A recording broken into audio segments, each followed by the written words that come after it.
hopefully everyone is doing well, and welcome again to a new season. Good morning to those of you on the West Coast. Good afternoon on the East Coast, 1 p.m. and good evening those of you in Asia, India, Pakistan, Malaysia. So this is the first live session for the season, and we have planned regular sessions from now until the match day in 2022 to give you these guidance tips, answer your questions. So today's discussion is on the basic plan for the 2022 season. Any questions that you may have, we'll answer that. We already received a lot of questions. And as you all know, Dr. Praneeth Reddy, who is on our panel, he's moderating the Facebook chat and he'll send me the questions as well here. So I'll start answering those. So first of all, you may have seen a picture or the timeline that we posted earlier today. So what is different about the timeline? So the new ERAS season begins June 9, 2021, and this is when the ERAS tokens are available for the upcoming season. And the last season, which ended in March, that season officially ends on May 31st, right? So what are the implications and some of the other changes that we have seen? They have come out and saying that September 1 is when you can begin submitting the applications to the programs, and that's fairly standard over the years. The beginning is September 1 or so, 9 a.m. Eastern, and September 29th. So this is a date you all want to remember. September 29th is the date when programs will begin reviewing applications and MSPEs. So 9 a.m. Eastern, September 29th, you should mark that date. Okay. So what are some of the implications for this timeline? First, June 9 is when the tokens become available. You got to get in touch with your letter writers if you've already done rotations, are doing rotations, and let them know that you're applying.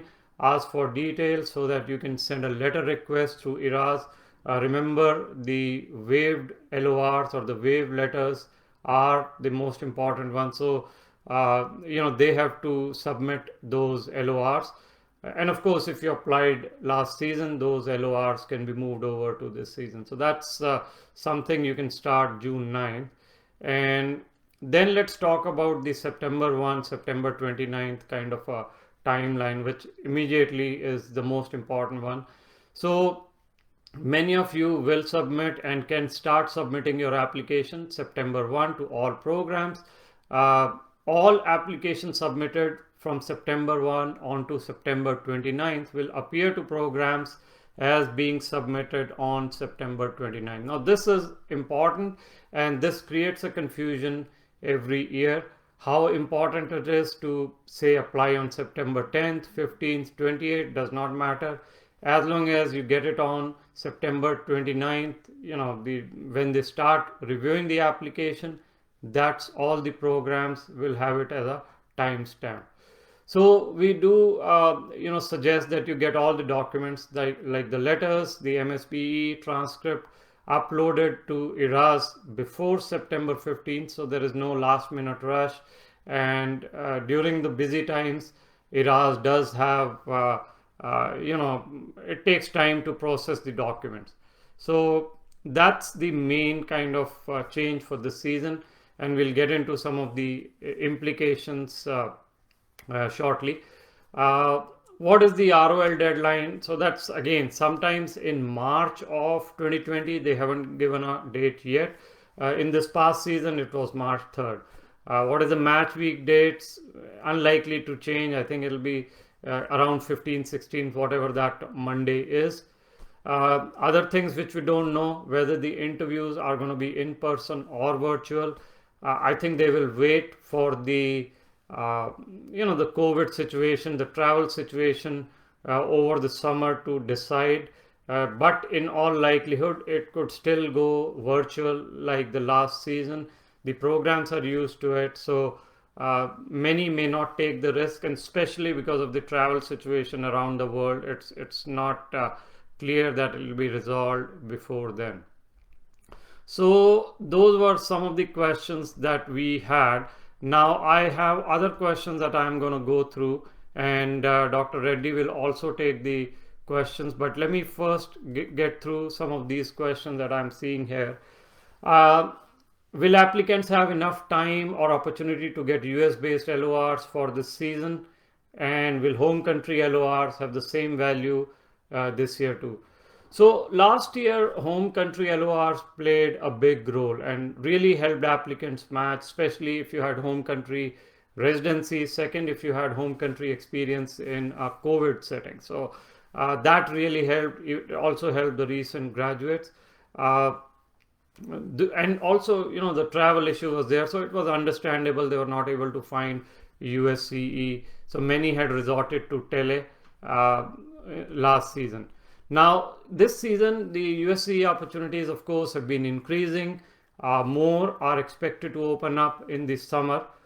So if you cannot travel, tele is still an option. So we have a lot of USCE opportunities on our website. You can look at it, or Dr. Reddy can just give you the URL. But tele is an option if you cannot travel and you still want to get US based LOR. Of course, US based or US LORs will have more value than the home country LOR, other than the situation I just mentioned. So that's what it is. Now you absolutely must make an effort to get 3+ LORs, hopefully US LOR. So this is almost a requirement, US LORs, unless of course you cannot travel and all that. So one home country LOR is okay. Try to get 3 US LORs. Okay. So then the next question is, if I have already done step 1 and I'm preparing for CK, I also need rotations this year. Is it a realistic goal?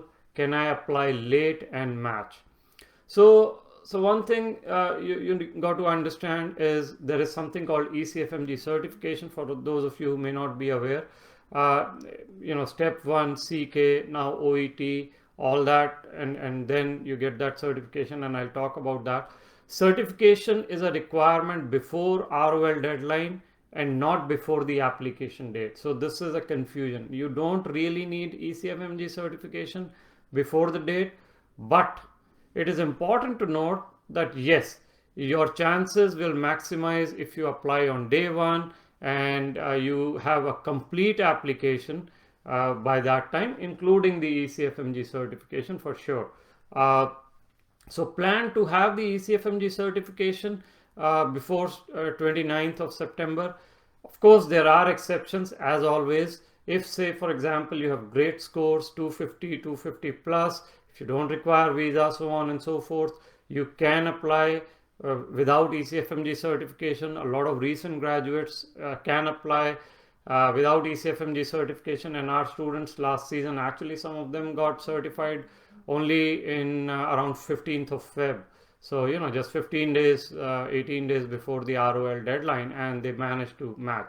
So while it is not an absolute requirement to have ECFMG certification by that date, you should try to get as much of it as, or the documents including certification, by 29th. So related question, should I apply late or apply on time with incomplete application? So building up on that, right?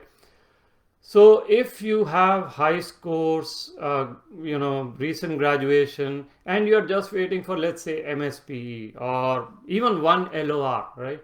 One LOR, ECFMG certification, you can apply on time and update the programs later on if you have obtained the certification.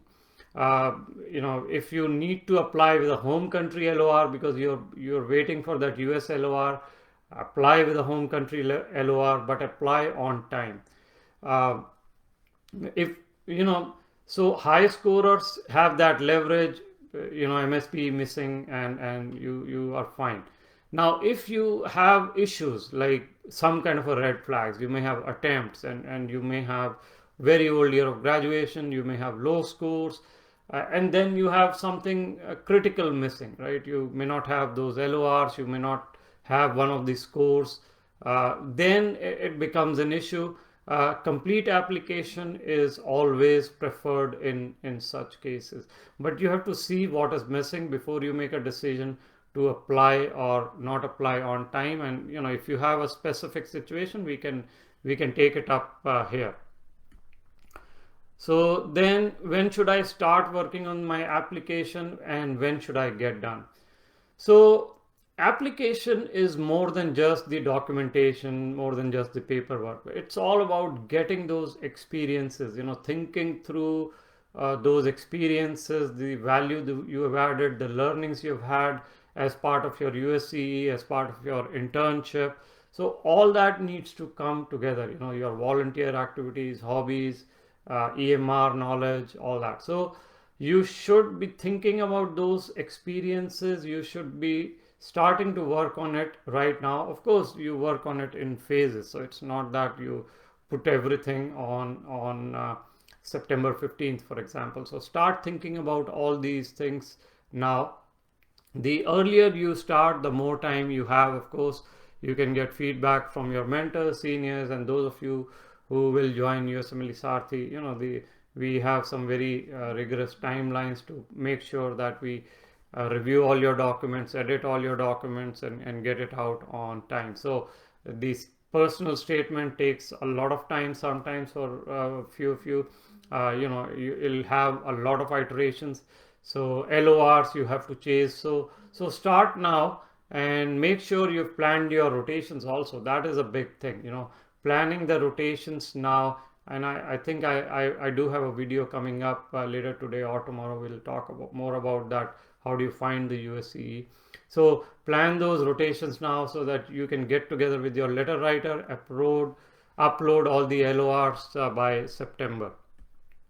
Then the other question, last date before which we can get done with my steps so that I can be ECFMG certified.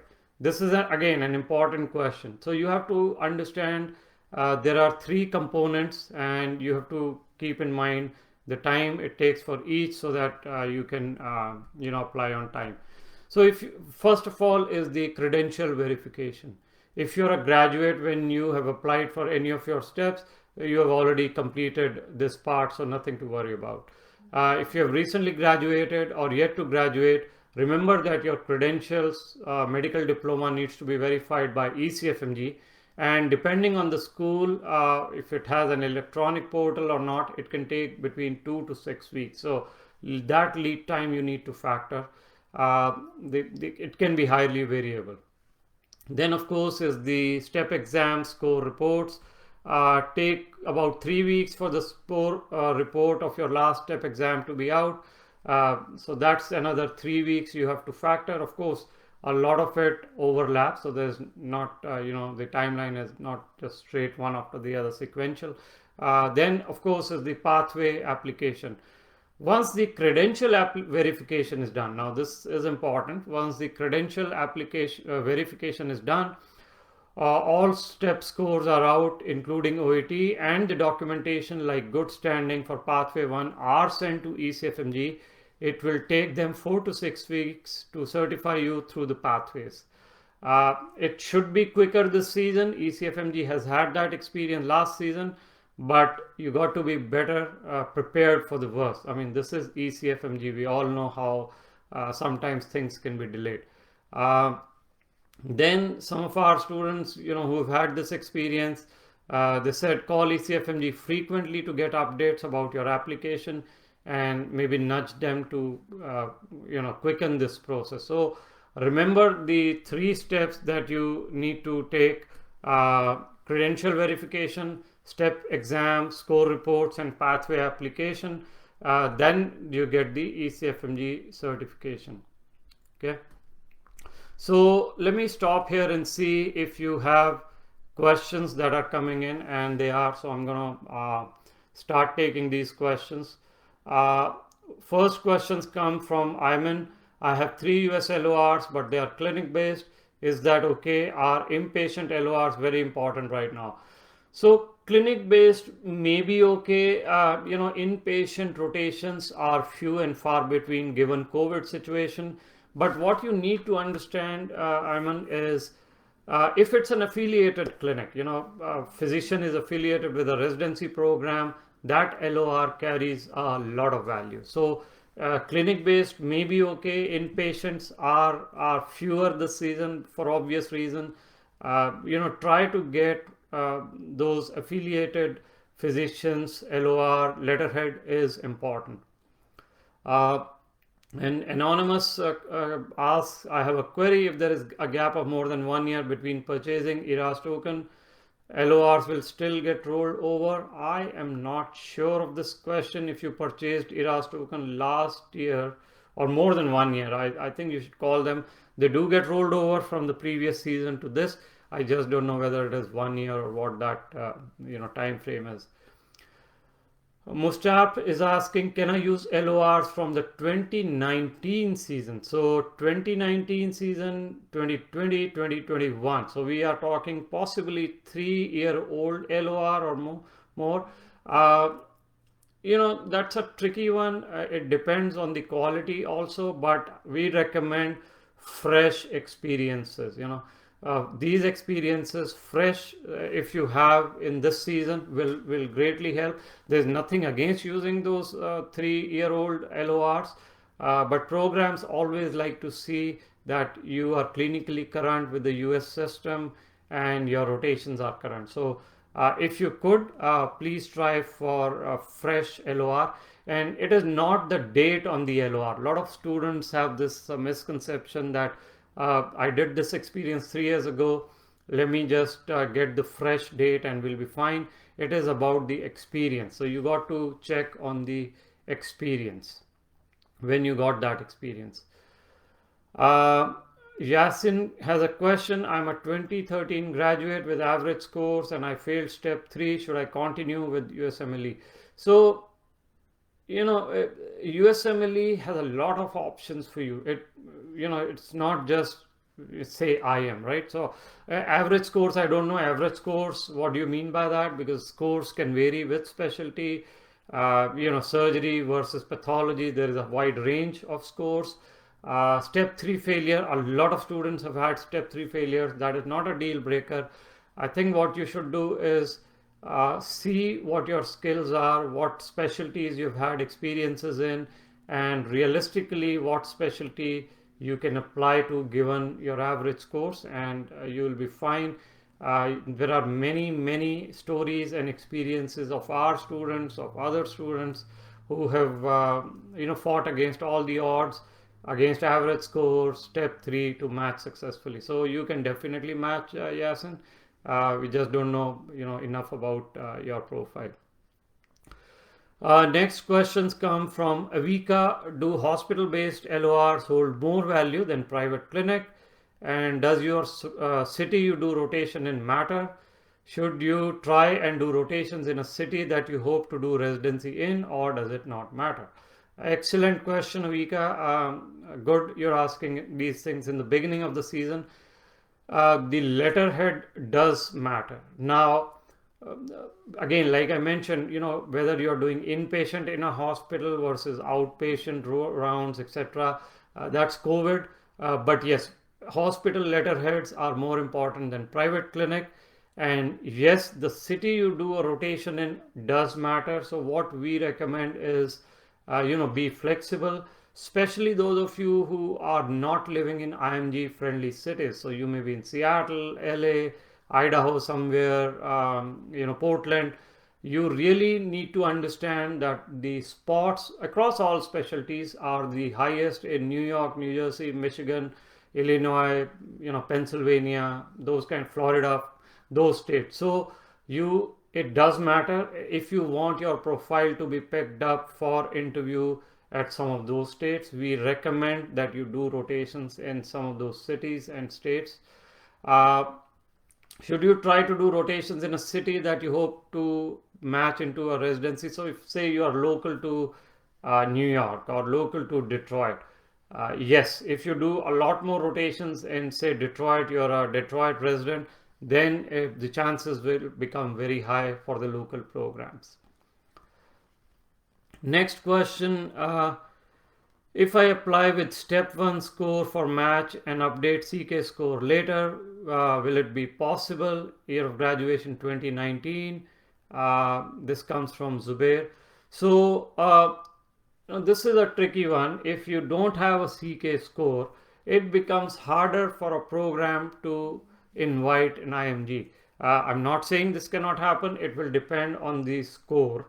So, say a 260, 270 step 1 score, CK pending may work out. But in general, this is going to be hard. Programs don't really like it unless, of course, you know the programs. You may have done rotations there and so on. So that could change. In general, it's going to be hard. Pranay is asking, which is more important, research or step 3 for an applicant who has obtained ECFMG certification already? So Pranay, the answer to your question is, look at your rotation. So before all that, your USCE has to come in. How much USCE do you have? What are you missing? If you have enough USCE, strong, solid USCE, then prepare for step 3 by any time before September 29th. Yes, step 3, if you have lower scores, 210s, 220 attempts, step 3 will be more important. If you have high scores, 250, and you're missing research, probably look into research opportunities. But step 3 in general is becoming more important. So if you can do it, please do.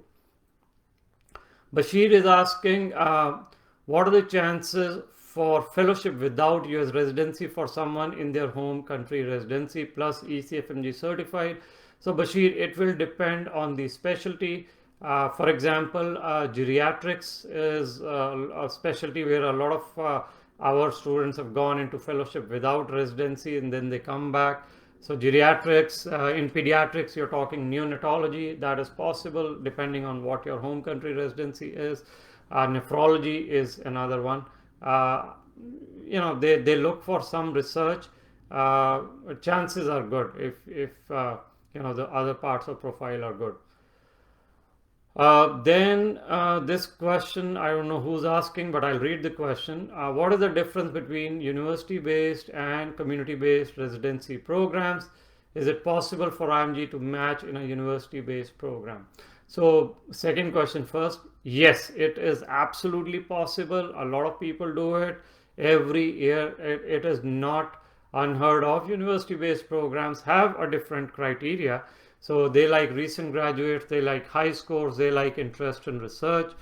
If you have lower scores, attempts, then kind of gets difficult. And then the community-based residency programs come in. What is the major difference? Obviously, resources are a major difference. University programs are typically well-funded. You have all the resources. You may get support for your research. So the fellowship, if you're looking for fellowship, those opportunities open up more in a university program. Not to say that students don't get into fellowship from community-based programs, they do. Universities just make it slightly easier just because the resources they have, the support they will give you in research. Community-based programs, or any program for that matter, follow the same training standards. So you get more clinical hands-on opportunities at a community-based program. So for those of you who are planning to become hospitalist, internist, and things like that, it's a great opportunity. So I think both can work.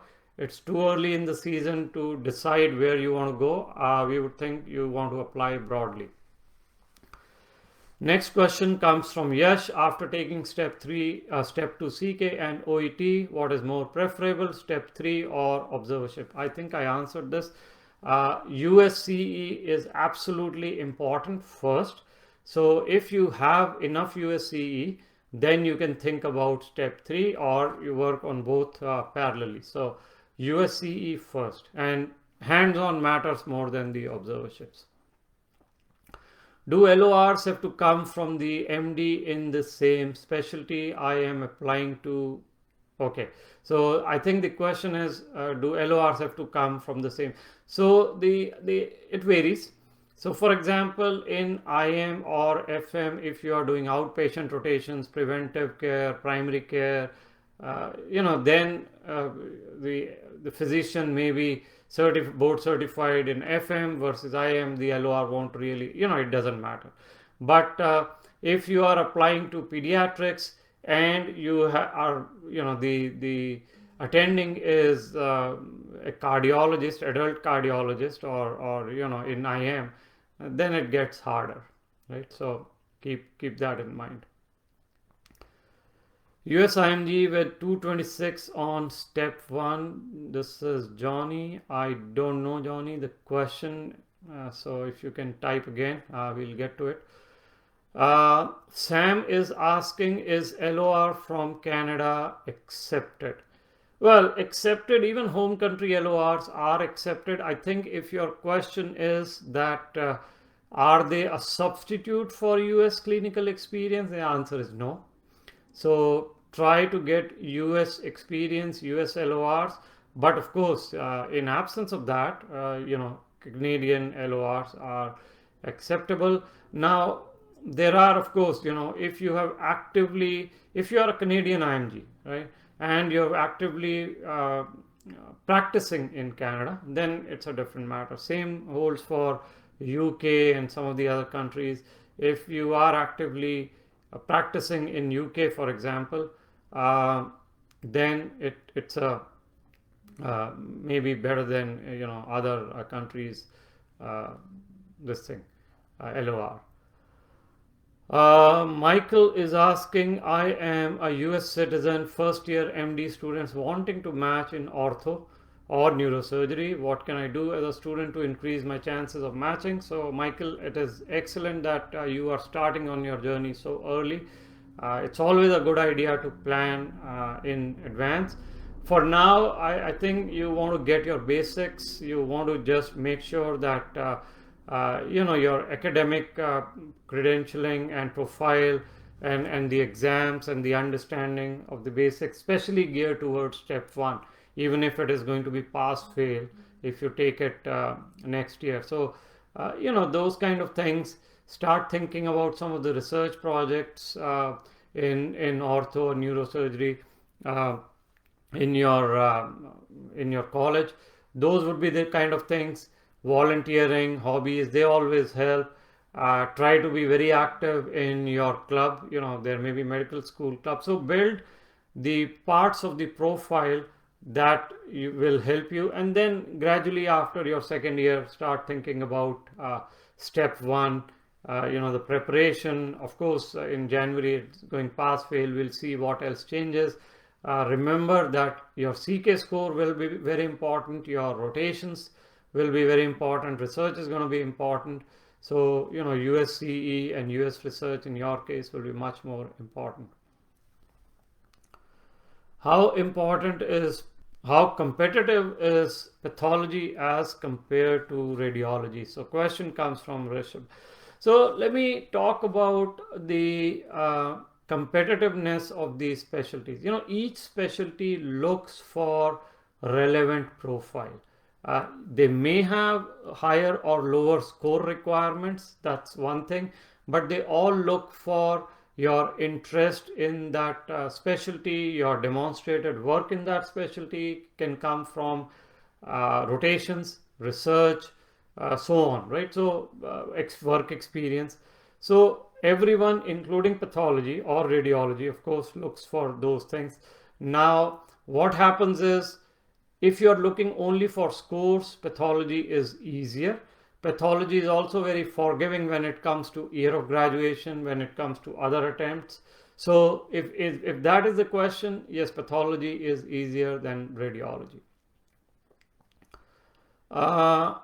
Hari Niksha is asking, are research programs done under US doctors but without moving to USA valid for LOR? So a lot of programs may offer you a remote research. It depends on how much time. It depends on what is the outcome. So remote research is here to stay, like remote rotations, tele rotations. So it depends on a lot of factors, but it could be a valid LOR for sure. Yes, and we do also offer those some of those research courses that you can see. Amy is asking, what is the value of research electives over clinical electives? Good question. It is excellent value, especially if you are focusing on going into fellowship. We highly recommend at least one research elective out of 3 or 4. But if you have one or the other options and you have not done clinical electives, you should try to do some clinical elective also. Avika is asking, I have heard IMGs don't apply for residency to West Coast programs because of the PTA letter, which has apparently recently been done away with. Could you please explain a little bit about this and whether it changes anything for IMGs? So West Coast, you mean California. They were the state that used to require PTAL and then the PTA. And now they have changed the policies, you're right. You no longer require it. I think they give you up to a year after you start your residency to get that kind of letter. However, California is like many other states. They prefer even IMGs. It's not that it is harder for IMGs, but they prefer IMGs if you are living in California, if you have ties to California. So if that is the case, then matching in California is relatively easier if you have done rotations there. Otherwise, if you have no ties to California, you have not worked in California, these things tend to be harder. Match in California is in general harder. What kind of research should we get involved in? So we will have another YouTube live next week. I will announce, or someone from my team will announce, which will be only on research. But let me give you some kind of an idea what kind of research you should get involved in. First, obviously any research is better than no research. US research, US based research matters more in general. Publications in PubMed Index Journal, for example, are highly valued. Now, in terms of where you should look for, obviously there are various options. So there is full-time opportunities at many of the universities like Harvard, Cleveland Clinic, Mayo Clinic, University of Louisville. Some of these take IMGs for research on J1 if you looking for visa. So that and then there are other options. If you have done rotations here, your attending is here. You can do case reports, review articles with your attending. You can do some self-driven research like some of our students do. So it all depends what various types of research are and what opportunities are open to you. Then the other question, I am an old graduate 2012. By the way, 2012 is not that old. We have matched students from 2001 last year, 2007 this year. So 2012 is relatively not that old. But yes, for year of graduation, it is old.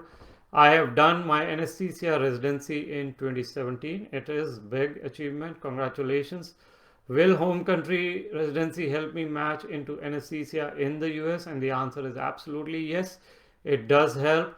It will help you in anesthesia and IM, but depending on the other parts of your profile, the scores, the visa needed, we'll have to see. But yes, absolutely, home country residency should have a positive impact on your application. Silan is asking, is couples match easier? My husband and I would like to apply together if it is better. So this couples match thing only comes up during the NRMP match. You still have to apply separately. What you could do is, if you get the interviews from one program, you could tell them that your spouse is also applying, and if they would could interview him or her. So those would be some of the things. Couples match for IMG does depend on a lot of factors. If you have one weak profile as the other, and we have had cases where both partners have matched, and we've had cases where one of them have matched and the other has not matched. So It's hard to say what without knowing your situation. But yes, couples match, you should plan to apply. You will anyway apply independently as you get the interviews. You can start letting them know. Target the same city first, and before you get into the the couples match through NRMP. Okay, next question. I did a research-based master's program in the US with the PIs that have PhD. Can I get LORs from them? This comes from Joe. Absolutely. US LOR, research LORs with the PIs. Don't go by the designation of a PhD or clinical professor. You have done a master's, US master's has a lot of value. You can go ahead and request them for the LORs. This question comes from Navya. I have done 3 months of online rotations, went unmatched. 238, 244, YOG 2019. Okay, so the profile is absolutely matchable. There is no issue with the profile. I think, of course, the one difference is the online rotations only. So we have had these cases in last year where people did match with online rotations only. Of course, I think what will help you is if you can do number one, on-site rotations. Number two, if you are in your home country, then home country experience is actually very valuable, especially in a COVID setting. So I don't know how do you, since you're a 2019 graduate, you applied probably in 2020. So that 1 year, what did you show? Gaps are bad, if you had gaps. So those because you did online rotation, so there could be gaps. Home country experience is very valuable if you can get it. Don't ask whether you need to do rotations or research. You have to pretty much do both. On-site rotations are better. Probably also think about step 3. It's already 2021. If you can, research opportunities will help you. Home country experience, like I said, in a big hospital, don't undermine that. That'll be useful, but definitely very matchable profile. I don't think you have to worry about it, Navya. Amy is asking, why are surgical fields tougher to match than medicinal fields? How do we actually decide field of interest at the undergraduate level? So surgical fields tend to be tougher. A lot of things also revolve around how the IMGs are moving in what specialty. So that is one thing. So for example, I'll give you an example. Psychiatry has become the flavor of the day for AMGs. So a lot of AMGs are moving into psychiatry now, and it's not a surgical field, but it has become a lot more competitive.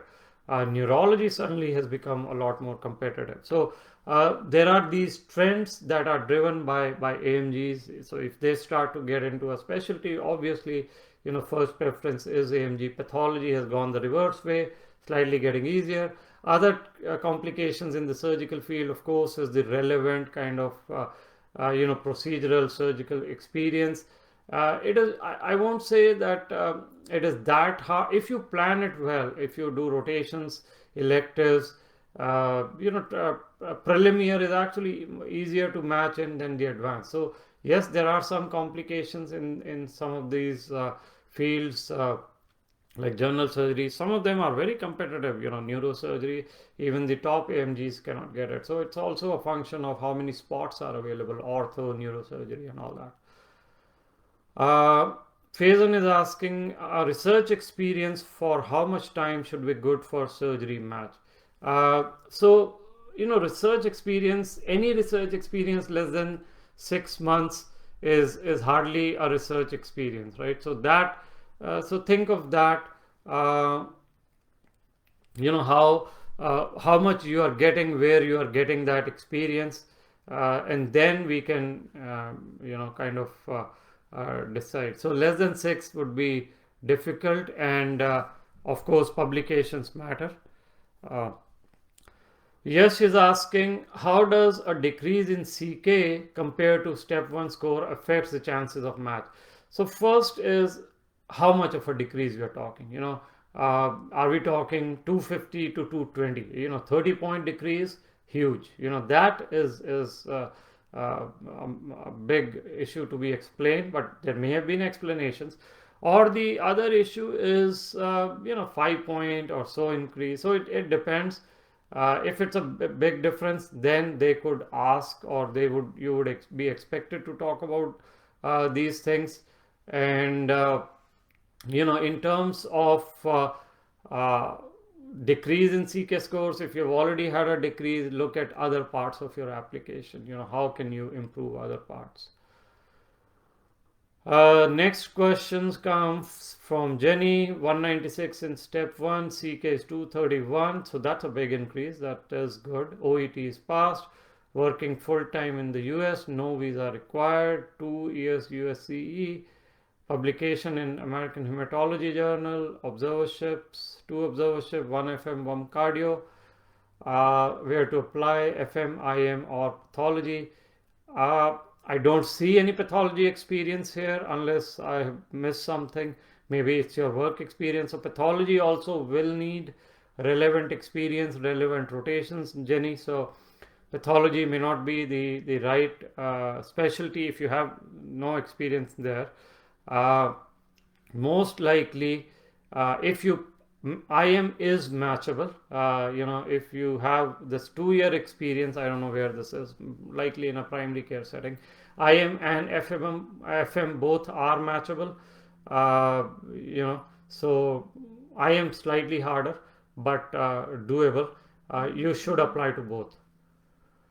Tips for psychiatry in particular question comes from Vishy. Psychiatry is increasingly looking for step 3. Psychiatry is increasingly looking for research. Psychiatry is looking for more recent graduates. So unlike say IM, you can match, FM you can match even with slightly older YOG. Psychiatry is becoming tougher in those situations. So recent graduates, research, step 3, moving away from visa, but visa they do. So those are, if you're asking me just the high level things, those would be the things. Stephen is asking, what about US non-medical work experience? Should I put that in my CV? I used to work in California for 3 months on J1 visa. Why not? I mean, it looks like some kind of an academic experience. I don't know what this non-medical experience is, but I've had students, we have worked with the students who have driven Uber for a year, they matched, right? So it all depends on how you position that experience as being relevant to the residency. But it is doable. Let me see what other questions.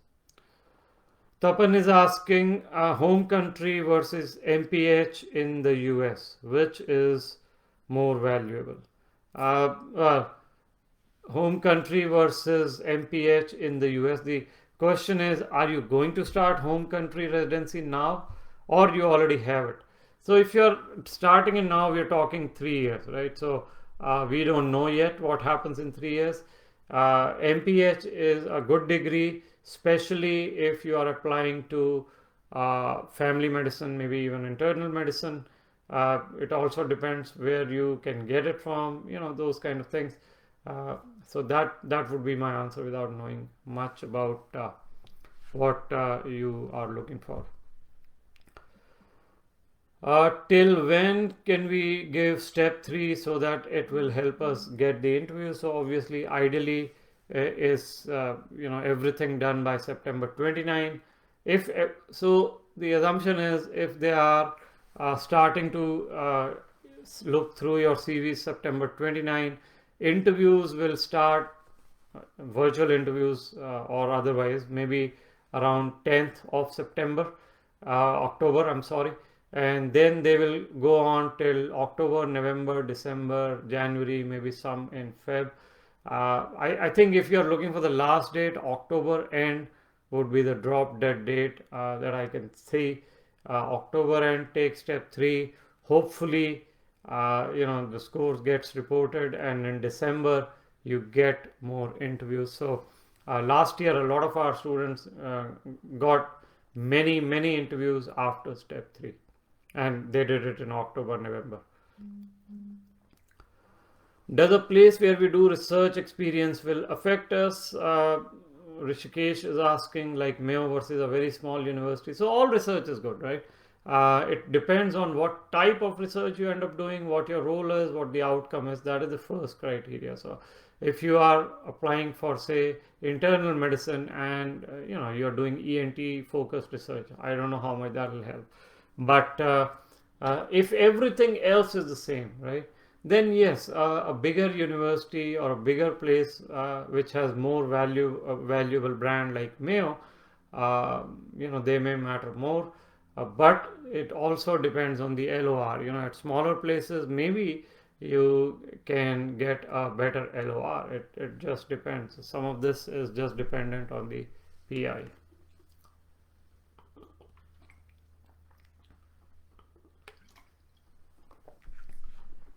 Okay, have any IMGs matched into dermatology recently? Hariniska is asking.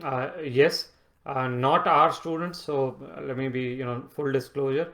But there are people I know personally, we all know, maybe. Dermatology match is becoming easier. You will need to do a lot of US research. Home country residency will always help, but yes, every year if you look at the NRMP data, you will see, including this year, that there have been matches into some of these specialties. If my professor is offering a free volunteer and offering me 2 letters, one in FM, other in IM, should I take the free volunteering opportunity or do another rotation with a different attending? So this is good. You're getting a free opportunity, hopefully hands-on, 2 letters, one for IM, one for FM. So you can apply to both specialties, I'm assuming. And we have 6 months, so why not? I mean, take up this professor's offer, hopefully, and if it's a good reputed hospital letterhead, I would see that to be a better bet, unless I'm missing something. How can we approach residents who are already working in the US for observerships or even interviews? So good question. It's too early for the interviews. I think now the broader question about networking, there are various channels for networking. So LinkedIn is one. Twitter, has become important. Instagram has become a lot more important. The best would be if they are your seniors, if you know them, alumni, etc. That helps. You can approach them, and otherwise, a lot of these programs will hold sessions, know about us and information sessions. They may connect you with some residents, or you may find them on LinkedIn. And the way to do it would be very professionally. Introduce yourself, introduce your profile, and say you are looking for getting to know more about that particular program, and if they have some time. This is if you don't know them at all, and see how many of them respond, and then you go from there. I mean, we have a completely separate class on networking and how to go about it for those of you who are interested. Okay, let me see.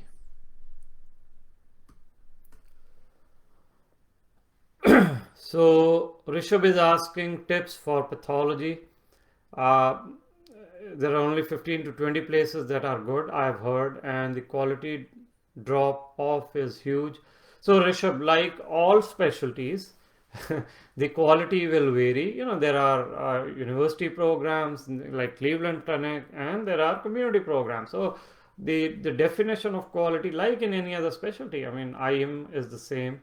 But I'll give you the tips for pathology. Like I mentioned earlier, pathology is very forgiving on scores, year of graduation, etc. They really like home country residency. If you're doing a PhD here, or you have PhD from home country in a relevant kind of field, excellent.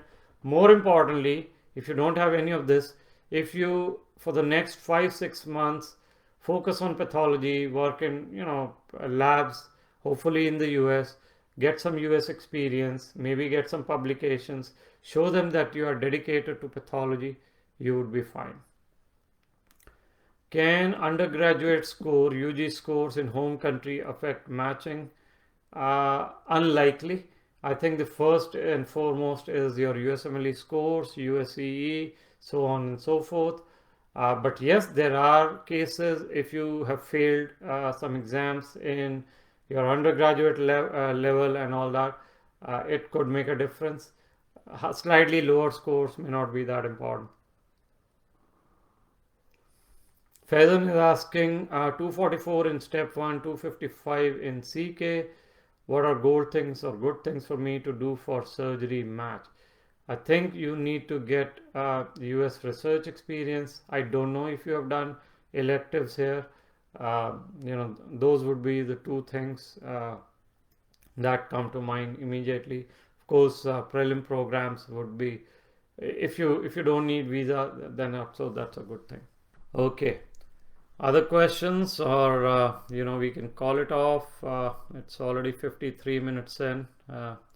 So we had planned for a 30-minute session, but that's fine as long as it is helping you guys. So if I think, yes, I see one question. I'm a 2019 graduate, 228 in step 1, waiting to get my CK score. So good that you've already taken it. Can't get visa appointment. If you can advise anything on the upcoming match. Yeah, that's a tricky thing. Visa appointments are tricky. What you could do is, and this comes from Aether, try to get the step 3 scheduling done. On the basis of step 3, they may be able to get you the visa. Exam is very different from rotations. Now, B1, B2 visa, especially the visitor visa, is hard to get in COVID. But regardless of that, if you cannot get the visa, I would suggest at least starting with tele-rotations. Do a couple, then wait, and if it opens up in July, come here and do on-site. You can also start with some kind of remote research to see how things pan out.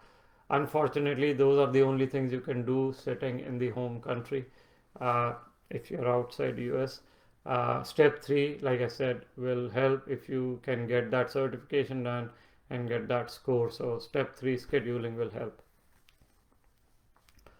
I have 1 year gap during my medical school. Otherwise, I have a 260/268. So 260 in step 1, 268 in CK.